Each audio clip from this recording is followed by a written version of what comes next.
Bonjour et bienvenue dans ce Tech 24 spécial entièrement dédié à la cybersécurité. Nous avons décidé de vous donner rendez-vous à Lille où se tient chaque année le FIC, le plus grand salon européen du secteur.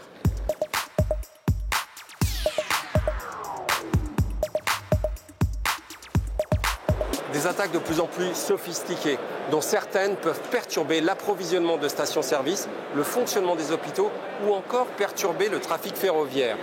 L'Agence nationale pour la sécurité des systèmes d'information a enregistré en 2020 une multiplication par 4 des demandes de rançon, dont certaines concernent des infrastructures critiques et auxquelles il est parfois bien difficile de dire non. Retour sur les plus grandes attaques de ces derniers mois.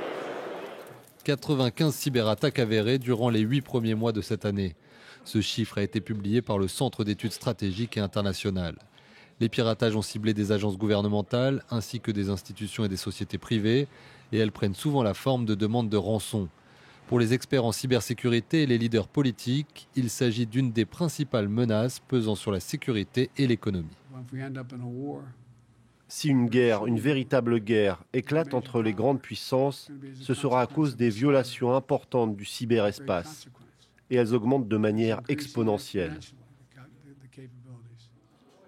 L'attaque avec demande de rançon la plus marquante en 2021 a visé Colonial Pipeline.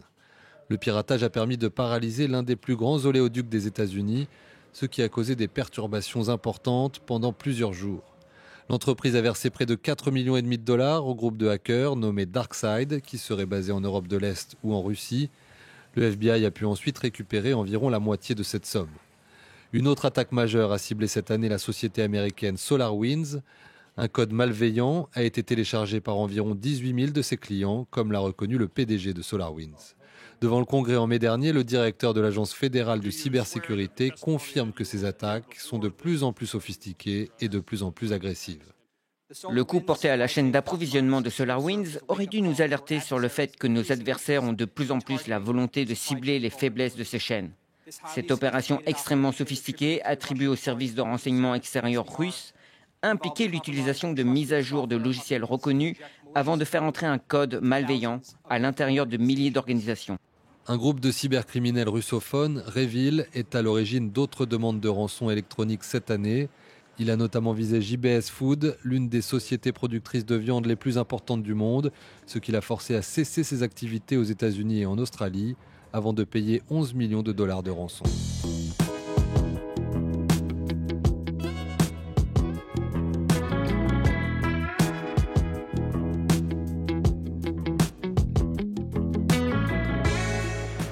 Et si la plateforme sur laquelle repose notre vie de tous les jours se révélait plus fragile que prévu? Sur Internet, par exemple, le trafic augmente de façon exponentielle. Le point avec Nick Merrill, chercheur au Centre de cybersécurité de l'Université de Berkeley. Internet est beaucoup plus fragile que la plupart des gens le pensent. Principalement parce qu'il n'a pas été conçu pour être utilisé à l'échelle à laquelle nous l'utilisons actuellement. Et nous le savons depuis très longtemps. Mais la mise à niveau d'Internet peut être un processus lent et assez politique. En particulier parce qu'Internet est largement dominé par quelques entreprises américaines et en même temps, Internet se fragmente avec l'émergence d'Internet nationaux, comme en Russie, en Chine et d'une certaine manière en Europe. Nous avons donc un Internet de plus en plus fragile et un monde politique de plus en plus instable. À quoi ressemblerait un Internet instable? Imaginez que vous utilisez votre carte de crédit. Elle ne fonctionne pas. En fait, aucune carte de crédit ne fonctionne. Vous voulez en savoir plus, mais les sites d'actualité ne fonctionnent pas non plus. Le chaos s'installe. Les gens détruisent et dévalisent les distributeurs automatiques et si cela perdure, les systèmes mondiaux de commerce se désintègrent. Les navires ne savent plus où amarrer ni ce qu'il faut transporter. Ce genre d'effondrement catastrophique d'Internet reste peu probable. Mais c'est beaucoup plus probable que ça ne le devrait, même s'il est difficile de vraiment estimer cette hypothèse. En partie parce que nous ne disposons pas de bons modèles structurels d'Internet. Ce sur quoi je travaille. La bonne nouvelle, c'est que la recherche s'intéresse de plus en plus à ce domaine. De la même manière que les scientifiques ont construit des modèles pour le climat dans les années 60 et 70, nous espérons construire des modèles d'Internet qui nous permettront d'éviter les désastres et d'assurer un réseau mondial stable.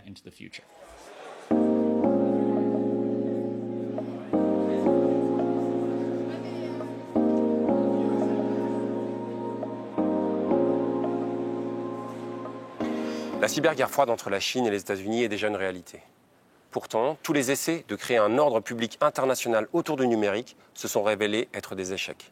Va-t-on vers une cyberescalade? Pour en parler, j'ai la chance d'être aux côtés d'Ivan Kwiatkowski. Vous êtes chercheur en cybersécurité chez Kaspersky. Bonjour. Bonjour et merci beaucoup d'être avec nous. Alors la première question que j'ai envie de vous poser, Ivan, c'est alors que l'on voit plusieurs pays, la Chine, l'Iran, la Russie par exemple, couper de temps à autre une partie d'Internet, nous amène-t-il à penser qu'il y aura forcément une cyberguerre mondiale? Alors, à nos yeux, pas vraiment. Alors, effectivement, il y a des États qui mènent des tests, des expérimentations pour évaluer leur propre vulnérabilité à ce type d'attaque. En pratique, ce que nous, on voit depuis des années, ce sont des attaques qui sont avant tout de nature d'espionnage, c'est-à-dire qui ont un objectif de renseignement. Des États qui essayent de collecter de la donnée qui se trouve sur les ordinateurs ou les serveurs d'autres États. À nos yeux, il y a eu des attaques qui étaient plus orientées sabotage, donc destruction ou obstruction, mais elles avaient avant tout un caractère expérimental et on n'a pas le sentiment que cette méthode, ce mode de guerre, finalement, soit entré encore dans les doctrines d'un quelconque État. Et donc aujourd'hui, on ne pense pas qu'à court terme, on fera face à ce genre d'attaque. Comment des nations comme la France se préparent-elles à des attaques de telle ampleur? Est-ce réaliste d'imaginer un jour un cyber Pearl Harbor? Alors pour nous, la question du cyber Pearl Harbor, elle ne se pose pas comme ça, pour la raison que quand on évoque l'image de Pearl Harbor, on pense à une attaque soudaine qui donnerait lieu ensuite à un conflit militaire. En pratique, les attaques dans le cyberespace, elles sont constantes. Il y a un engagement entre les États qui est perpétuel, les opérations en cours au moment où nous parlons, et qui finalement, le consensus général a l'air d'être qu'elles restent sous le seuil de l'acte de guerre.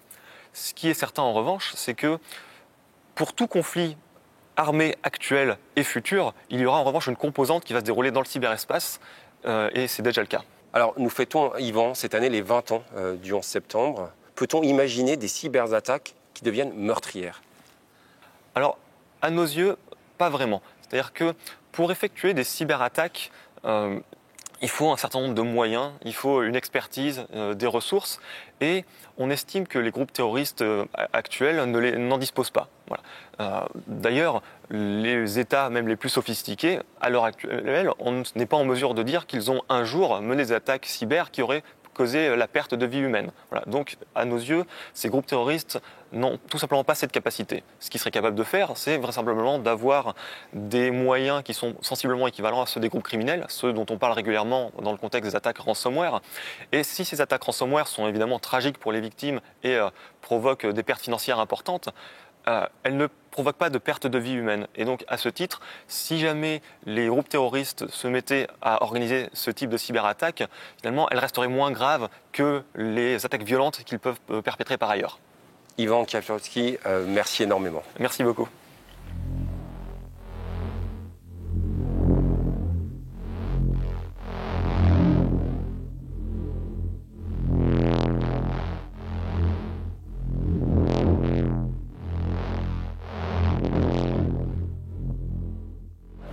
Des attaques qui se multiplient au niveau planétaire.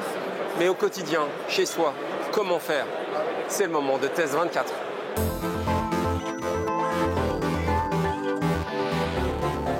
Alors je suis maintenant avec Guillaume Vassaux-Houlière, qui est le co-créateur de l'entreprise Yes We Hack, basée à Rouen. Elle fédère pas moins de 30 000 hackers de 140 pays. Et chez Yes We Hack, vous avez l'habitude de mener ce qu'on appelle des bug bounties, c'est-à-dire des attaques qui vont permettre à des organisations, ça peut être des entreprises, mais également des services étatiques, de se rendre compte des vulnérabilités dont elles sont l'objet et de les corriger. Alors, vous avez mené pendant le FLIC des attaques contre le site de la Croix-Rouge, contre le site de Doctolib. Quelles leçons en avez-vous tiré, Guillaume? On est dans une démarche d'amélioration. Donc aujourd'hui, on a déployé 50 hackers qui sont venus d'un peu partout pour pouvoir aider ces entreprises à mieux se sécuriser. Et donc du coup, on a remonté une vingtaine de rapports qui sont en train d'être analysés par Doctolib et la Croix-Rouge pour justement voir s'ils doivent patcher ou non leur système d'information dans cette démarche justement d'amélioration continue et d'être le mieux sécurisé possible. Et on fait ça au quotidien. La meilleure défense, c'est l'attaque en réalité. Ouais. Alors, quelle précaution, Guillaume, on doit prendre, nous, au quotidien, pour être le moins sujet aux attaques sur Internet? C'est de l'hygiène informatique. Donc aujourd'hui, avoir des mots de passe robustes, ne pas utiliser le nom de son chat qu'on publie sur les réseaux sociaux comme mot de passe. Donc du coup, éviter aussi de trop diffuser d'informations personnelles à la vue de tous. Bien faire attention aux emails qu'on reçoit. Si on reçoit des emails à caractère urgent, c'est potentiellement du phishing. On clique sur ce lien. Le phishing, c'est quand on va usurper une identité pour se faire passer par exemple pour un proche et vous encourager à aller à cliquer sur de mauvais liens par exemple. Exactement, c'est exactement ça. Et on va potentiellement voler vos numéros de carte bleue, prendre le contrôle de votre téléphone, vous installer un virus, etc. Et notamment, il faut bien mettre à jour son ordinateur, son téléphone quotidiennement quand il y a des mises à jour et ne pas attendre pour être le mieux sécurisé possible au quotidien. C'est un ensemble de choses mais qui sont assez simples à faire. Guillaume Bassoulière, merci beaucoup. Merci. Et c'est déjà la fin de cette édition spéciale de Tech24 sur le thème passionnant de la cybersécurité. Rendez-vous la semaine prochaine en plateau.